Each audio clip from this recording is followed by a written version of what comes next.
গালি দিতে পারবো না, রাজি আছেন? বাজারে বসলেই তিনজন একত্রিত হলেই পিছনে আরেকজনের জন্য গিবত গিল্লা করে, গিবত চলবে?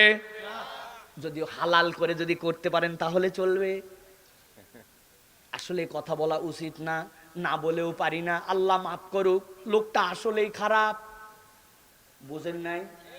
আসলে কথা বলা উচিত না, না বলেও পারি না, আল্লাহ মাফ করুক, লোকটা আসলেও খারাপ। বা কি সিস্টেম করে আল্লাহরে পর্যন্ত ভূগোল বুঝাচ্ছে। এইটা কি হালাল গিবত ভাই? গিবতের কোনো হালাল আছে? খবরদার, খবরদার।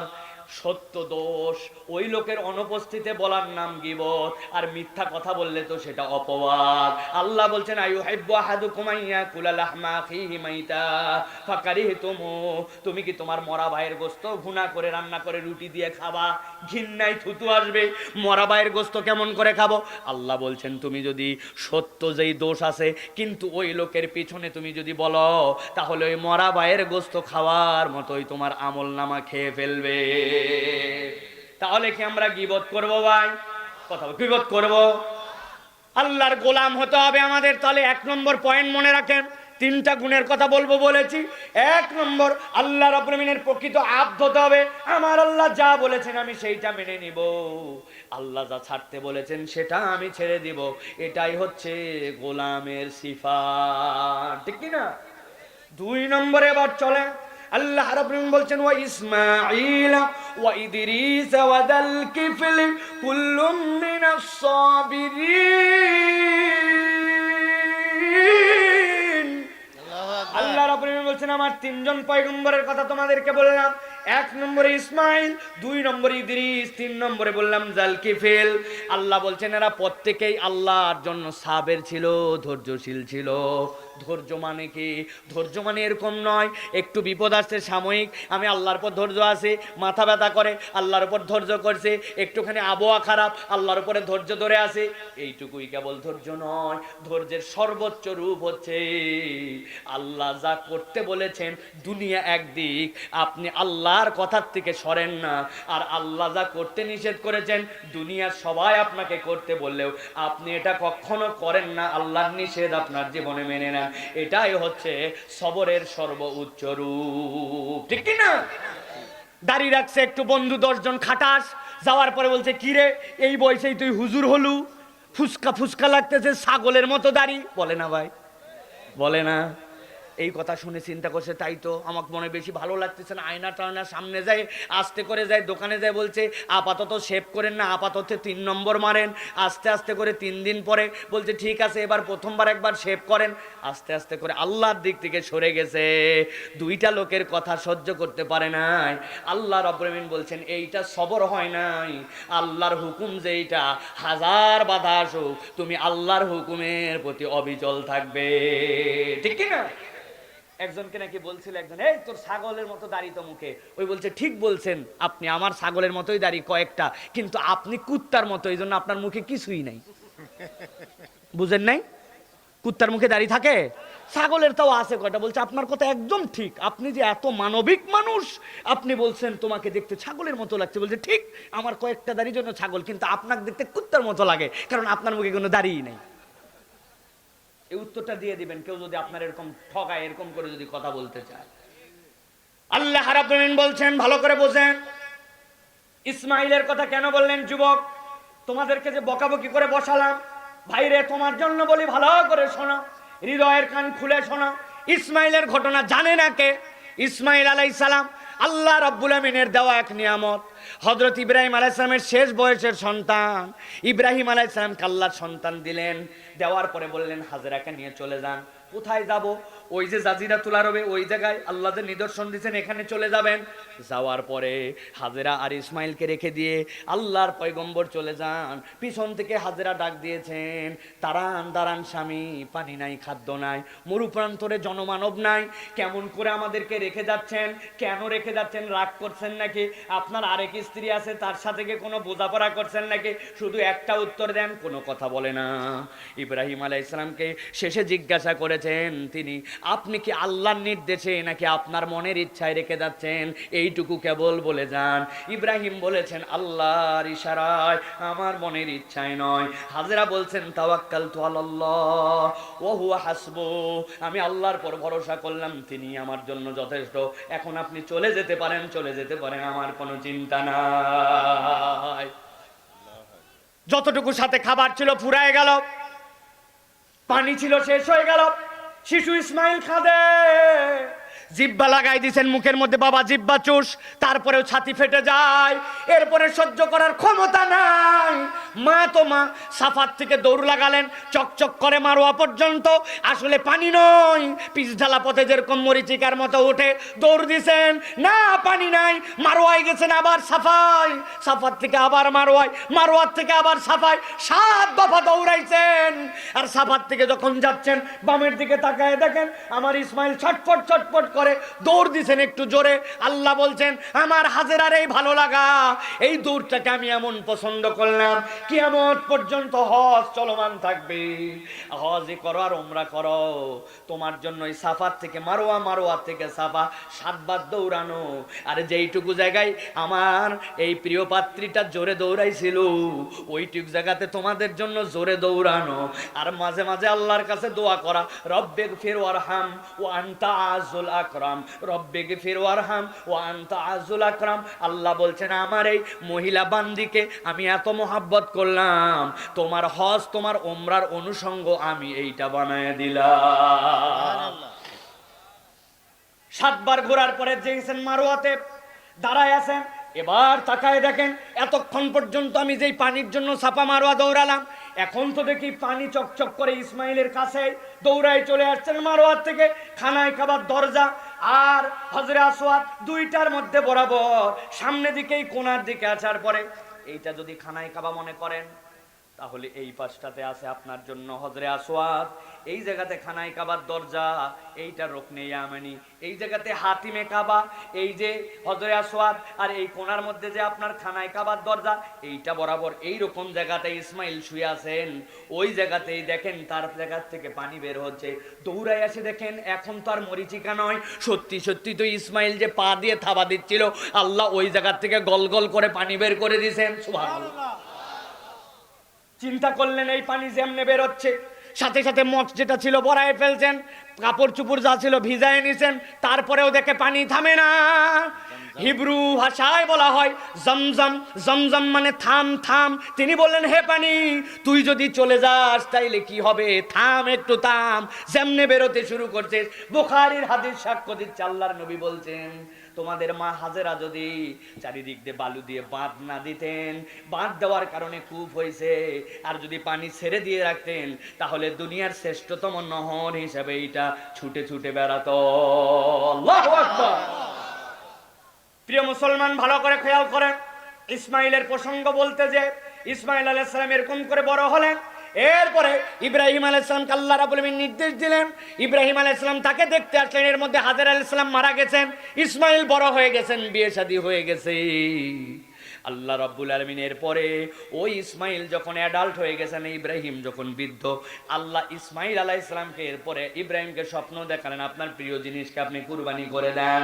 ইব্রাহিম আলাইহিস সালাম বুঝলেন আমার সবচেয়ে প্রিয় তো ইসমাইল। ইসমাইলকে এসে বললেন, আল্লাহ তো আমাকে তোমাকে কুরবানি করতে বলছে। ইসমাইল বললেন, বললেই হলো নাকি, মানুষ মানুষকে কুরবানি করার স্বপ্ন দেখতে পারে নাকি? আপনি ভুল স্বপ্ন দেখছেন। বলছে এটা না, বরং বাপকে বলছো, আমার আব্বা, আপনি যা দেখেছেন আপনি তাই করেন, আপনি আমাকে ধৈর্যশীলদের মধ্যে পেয়ে যাবেন। সুবহানাল্লাহ। ইসমাইল আলাইহিস সালাম শুয়ে গেছেন, এমন ভাবে শুয়ে গেছেন, আল্লাহ রাব্বুল আলামিন বলছেন, ওই দুইজন কাত হয়ে শুয়ে গেল, তল্লাহু জাবিন। আল্লাহ রাব্বুল আলামিন এরপরে জান্নাত থেকে দুম্বা পাঠিয়ে দিলেন, কুরবানি তাকে দিতে হলো না, তার অন্তরকে আল্লাহ কবুল করে নিলেন। এইটা বলার কারণ কি? আল্লাহ বলেন, ও ইসমাঈল ও ইদরিস ওয়া যাল কিফলি কুল্লুম মিনাস সাবিরিন। আল্লাহ বলছেন, ও যুবক, তুমি তোমার বাপ, তোমার ধর্মের যে পিতা তিনি ছিলেন ইব্রাহিম আলাইহিস সালাম, তার সন্তান ইসমাইলকে দিয়ে বাপের আনুগত্য কেমন করে করতে হয় দেখালেন।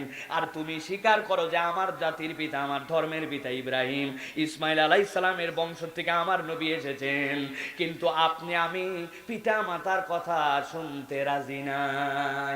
মা যদি সন্ধ্যার পরে ফোন করে বলে বাবারে বাড়িতে চলে আয়, আবহাওয়া ভালো না, পরিবেশ ভালো না, কোথায় কি হয়, সন্ধ্যার পরে বাইরে থাকতে হয় না, সন্তান পিতা মাতাকে উল্টা ঝাড়ি দিয়ে বলে কখন আসা লাগবে আমার জানাই আছে, বেশি কথা বললে কিন্তু বাড়িতে আসবো না। আছে কিনা ভাই? আমি মাঝে মাঝে বলি আগে পিতা মাতাকে দেখে সন্তান ভয় পেত, আর এখন সন্তানের আচরণ দেখে বাপ মা ভয় পায়। কথা বলেন ঠিক? আপনাদের এলাকায় মনে এরকম নাই? 100 টাকা নিয়ে চুল কাটতে গেছে, 100 টাকা কেন চুল কাটতে লাগবে? চুল কাটছে, এরপরে এদিক শ্বাস ওদিক শ্বাস, মধ্যে দিয়ে সোজা সোজা উঁচু, মনে হচ্ছে শিবপাঞ্জি নাকি শিয়াল, অথবা অনেক সময় কুত্তার ডায়রিয়া হয়, এরপরে লেজ যেরকম শক্ত হয়ে যায় গু শুকানোর পরে, ওই রকম মাথার চুল বানাইছে। আছে না? ওইটা নিয়ে বাড়িতে আসার পরে বলছে বাবারে ভদ্রলোক এরকম চুল কাটে নাকি, এই চুল কাটে বাড়িতে থাকা যায় নাকি, সমাজে মুখ দেখাবি কেমন করে? বলে বেশি কথা বলো না, ব্যাকডেটেড কোথাকার, তোমরা কি জানো, তোমরা পছন্দ না হলে বলে দাও, বাড়ির থেকে চলে যাবো। শেষে চিন্তা করছে বিপদ আমাদেরই হবে। বাবা যেমনে পারিস তেমনে থাক, বাড়িতে থাক, প্রয়োজনে তোর আব্বা তোর জন্য সিগারেট এনে দিবে, খার বাড়ির থাক। আছে না ভাই? আমি বানায় বলতেছি না, বাপ মা হৃদয়ের খবর নিয়ে দেখেন, প্রত্যেকটা বাপ মা এখন সন্তানের জ্বালায় অতিষ্ঠ। ছোট্ট ছোট্ট ফেরাউন, আগে তো মুসার ফেরাউন ছিল, এখন ঘরে ঘরে ফেরাউন। কি ফেরাউন কি বলছেন? আনা রাব্বুকুমুল আলা, আমি রব, আমি সব। ওরে বলছে নামাজ পড়া লাগবে 10 বছর বয়স হলে, বলছে কখন নামাজ পড়া লাগবে আমার জানাই আছে, আমার আব্বা নামাজ পড়ে নাকি? বলে না। আল্লাহর বান্দা এখন ফেরাউনের রূপান্তর হয়ে গেছে। আল্লাহ বলছেন এই যুবক, এই তরুণ, তুমি কোন প্রজন্মের সন্তান, কোন নবীর উম্মত? তুমি একবার ভাবো যে ইসমাইল বাপের কথাই নিজের কল্লা দিয়ে দিতে চায়, আর তুমি যদি তোমার বাপ মায়ের কথা না শোনো, তুমি কেমনে আল্লাহর গোলাম হলা? ঠিক কি না? আল্লাহ রাব্বুল আলামিন এই জন্য বলছেন ওয়াকফিদ লাহুমা জানাহাদ যুল্লি মিনার রাহমা ওয়াকুল্লাহুমা কওলান কারীমা। আল্লাহ এক জায়গায় বলেছেন পিতা মাতার জন্য তোমার ডানাগুলা বিছায় দাও, যেরকম করে পাখি আপনার এলাকার কুচার মুরগি যদি উপর দিকে কাক দেখতে পায় কুচকুচ করে ডাক দিয়ে বাচ্চাগুলাকে এরকম আদরের মধ্যে ঢুকায় নেয়, বর্ষার পানি বাচ্চার গায়ে যেন না লাগে, কোলের মধ্যে বাচ্চা ঢুকায়। আল্লাহ বলছেন তুমি তোমার পিতামার আনুগত্য এরকম করো, তাদেরকে এরকম ভাবে আদর ভালোবাসায় রাখো। ওয়ালা তাকুল্লাহুমা উফিন, উফ শব্দটা পর্যন্ত ব্যবহার করো না। আপনি রাগ করে বলছেন কথা বললেই বাপ মায়ের সাথে যেহেতু জোরে জোরে কথা হয়, যাও তোমাদের সাথে কথাই বললাম না। আল্লাহ বলছেন খবরদার খবরদার, কথা বলবি না মানে ওয়াকুল্লাহুমা কওলান কারীমা, কথা না বলেও থাকতে পারবি না, তুই সবচেয়ে ভদ্রচিত কথাটা তোর পিতামাতার সাথে বলবি। একটা ইবাদত বুঝাই আপনাদেরকে, একদম অ্যাটেনশন, ভালো করে বুঝেন। আমরা নিজের জীবনে বলতে পারবো না যে 2 রাকাত নামাজ এমন ভাবে পড়ছিলাম আমার নামাজ কবুল না করে আল্লাহ পারবে না, মন এদিক ওদিক চলে যায়, দোয়া দরুদ এই সেই কোনো কিছু আমাদের পারফেক্ট হয় না। ঠিক কিনা ভাই? রোজা এমন ভাবে রেখেছি চোখ কান অন্তর কোনো গুনাহ খাতা নাই, কঠিন ব্যাপার। আল্লাহর কাছে বলবো যে আল্লাহ আমার এই রোজা কবুল করা লাগবে, বড় কঠিন।